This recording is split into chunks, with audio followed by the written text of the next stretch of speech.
قوة يا شباب. بحرين كلانز، شخباركم؟ شلونكم؟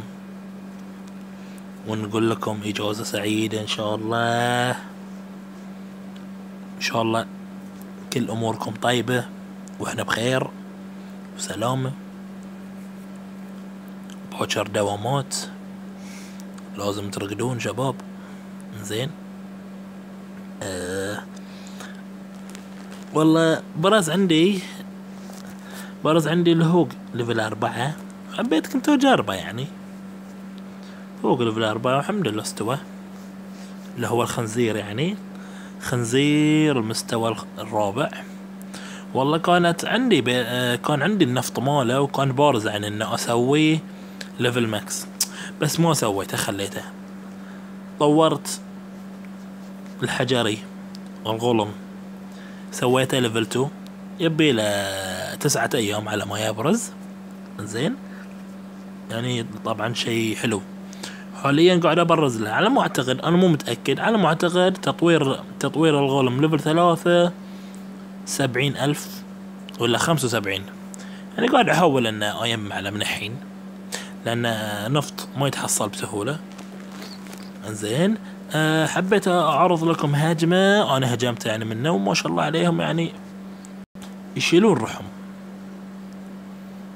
يعني الخنزير غير ليفل 1 غير ليفل 2، ليفل 4 ما شاء الله قوي، ما شاء الله. يعني اللي يقول 4 مو بقوي غلطان. 4 ما شاء الله عليهم قوي. وحين راح اعرض لكم هجمة. وين هي؟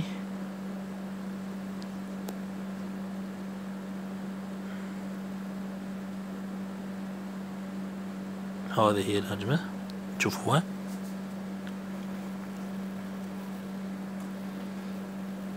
واحد 30 خنزير و14 ساحر الوزارد. طبعا عندي عدد زيادة، قلت اسوي هالعدد يعني، قلت اسوي 2 بربرين واحد مفجر، وخليكم مع الهجمة.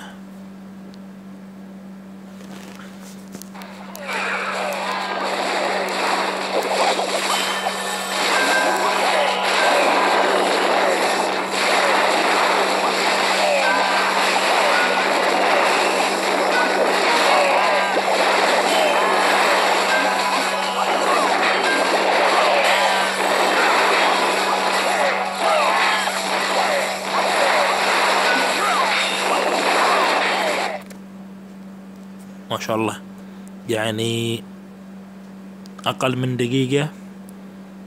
دقيقة كسروا الدفاعات، اقل من دقيقة كسروا الدفاعات.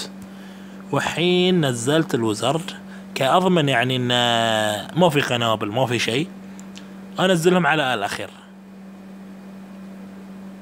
واللي حاب ينزلهم من البداية هم حلو، بس انا اللي اضمن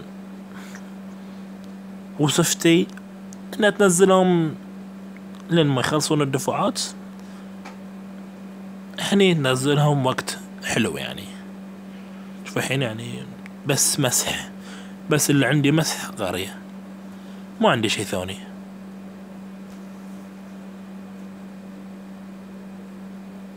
وختمت القرية 100%.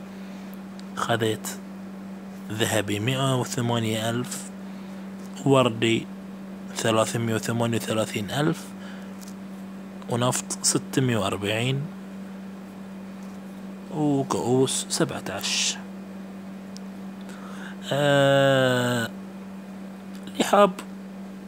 اللي حاب يعني يجربهم، ترى الخنازير مستواهم حلو، مستواهم حلو. وهاي اسم الكلان مالنا، بحرين كلانز.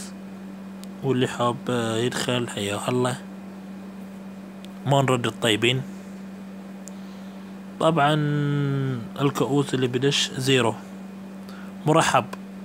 مرحبا بالمبتدئين، حياهم الله. طبعا هاي الكود مالنا اضغط عليه يطلع لك دايركت بحرين كلانز. احنا الليفل الثالث، ان شاء الله داشين الليفل الرابع. زين شباب، حياكم الله. اي وقت واحنا ننتظر اي واحد، ما راح نقصر معه. طبعا عندنا دعم يعجبكم ان شاء الله من الليفل 5 ورايح لليفل 6. ان شاء الله يعجبكم الدعم مالنا ولكلن كامل. حياكم الله. يلا شباب.